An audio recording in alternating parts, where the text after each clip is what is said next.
नमस्कार सभी धर्मी लोगों का आपके अपने चैनल पर एक बार फिर स्वागत है। आज भी हम पवित्र रामचरितमानस के बालकांड पर चल रहे हैं।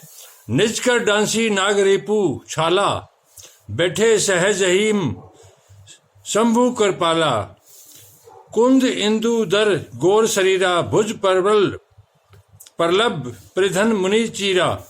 अपने हाथ से बागंबर बिछाकर कृपालु शिवजी स्वभाव से बिना किसी खास प्रयोजन के वहां बैठ गए। कुंद के पुष्प, चंद्रमा और शंख के समान उनका गौर शरीर था। बड़ी लंबी भुजाएं थी और वे मुनियों से वलकल वस्त्र धारण किए हुए थे। मुनियों से उनके चरण नए पूर्ण रूप से खिले हुए लाल कमल के समान थे। नखों की ज्योति भक्तों के हृदय का अंधकार हरने वाली थी। सांप और भस्म ही उनके भूषण थे। उन त्रिपुरासुर के शत्रु शिवजी का मुख शरद पूर्णिमा के चंद्रमा की शोभा को भी हरने वाला, फीकी करने वाला था। उनके सिर पर जटाओं का मुकुट और गंगा जी शोभायमान थी। कमल के समान बड़े बड़े नेत्र थे। उनका नीलकंठ था और वे सुंदरता के भंडार थे। उनके मस्तक पर द्वितीया का चंद्रमा शोभित था। कामदेव के शत्रु शिवजी वहां बैठे हुए ऐसे शोभित हो रहे थे मानो शांत रस ही शरीर धारण किए बैठा हो। अच्छा मौका जानकर शिव पत्नी माता पार्वती जी उनके पास गई। अपनी प्यारी पत्नी जानकर शिवजी ने उनका बहुत आदर और सत्कार किया और अपनी बाईं ओर बैठने के लिए आसन दिया। पार्वती जी प्रसन्न होकर शिवजी के पास बैठ गई। उन्हें पिछले जन्म की कथा स्मरण हो आई। स्वामी के हृदय में अपने ऊपर पहले की अपेक्षा अधिक प्रेम समझकर पार्वती जी हंसकर प्रिय वचन बोली। याज्ञवल्क्य जी कहते हैं कि जो कथा सब लोगों का हित करने वाली है उसे ही पार्वती जी पूछना चाहती है। पार्वती जी ने कहा, हे संसार के स्वामी, हे मेरे नाथ, हे त्रिपुरासुर का वध करने वाले, आपकी महिमा तीनों लोकों में विख्यात है। चर अचर नाग मनुष्य और देवता सभी आपके चरण कमलों की सेवा करते हैं। हे प्रभु, आप समर्थ, सर्वज्ञ और कल्याण स्वरूप हैं। सब कलाओं और गुणों के निधान हैं और योग ज्ञान तथा वैराग्य के भंडार हैं। आपका नाम शरणागतों के लिए कल्प वृक्ष है। हे सुख की राशि, यदि आप मुझ पर प्रसन्न हैं और सचमुच मुझे अपनी दासी या अपनी सच्ची दासी जानते हैं तो हे प्रभु, आप श्री रघुनाथ जी की नाना प्रकार की कथा कहकर मेरे अज्ञान को दूर कीजिए। जिसका घर कल्प वृक्ष के नीचे हो वह भला दरिद्रता से उत्पन्न दुख को क्यों सहेगा। हे शशि भूषण, हे नाथ, हृदय में ऐसा विचार कर मेरी बुद्धि के भारी भ्रम को दूर कीजिए। हे प्रभु, जो परमार्थ तत्व ब्रह्मा के ज्ञाता वक्ता मुनि है वे श्री रामचंद्र जी को अनादि ब्रह्म कहते हैं और शेष सरस्वती वेद और पुराण सभी श्री रघुनाथ जी का गुण गाते हैं। और हे कामदेव के शत्रु, आप भी दिन रात आदरपूर्वक राम राम जपा करते हैं।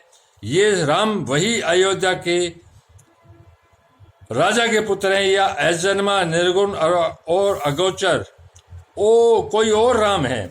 यदि वे राजपुत्र हैं तो ब्रह्मा कैसे, और यदि ब्रह्मा है तो स्त्री के विरह में उनकी मति बावली कैसे हो गई।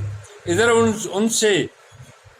उनके ऐसे चरित्र को देखकर और उधर उनकी महिमा सुनकर मेरी बुद्धि अत्यंत चकरा रही है।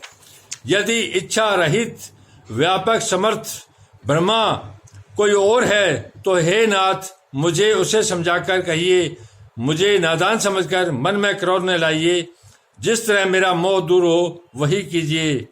मैंने पिछले जन्म में वन में श्री रामचंद्र जी की प्रभुता देखी थी, परंतु अत्यंत भयभीत होने के कारण मैंने वह बात आपको सुनाई नहीं। तो भी मेरे मलिन मन को बोध नहीं हुआ। उसका फल भी मैंने अच्छी तरह पा लिया। अब भी मेरे मन में कुछ संदेह है। आप कृपा कीजिए, मैं हाथ जोड़कर विनती करती हूँ। हे प्रभु, आपने उस समय मुझे बहुत तरह से समझाया था, फिर भी मेरा संदेह नहीं गया। हे नाथ, ये सोचकर मुझ पर क्रोध न कीजिए। मुझे अब पहले जैसा मोह नहीं है। अब तो मेरे मन में राम कथा सुनने की रुचि है। हे शेषनाग को अलंकार रूप में धारण करने वाले देवताओं के नाथ, आप श्री रामचंद्र जी के गुणों की पवित्र कथा कहिए। हे, मैं पृथ्वी पर सिर टेककर आपके चरणों की वंदना करती हूँ और हाथ जोड़कर विनती करती हूँ कि आप वेदों के सिद्धांत को निचोड़कर श्री रघुनाथ जी का निर्बल यश वर्णन कीजिए।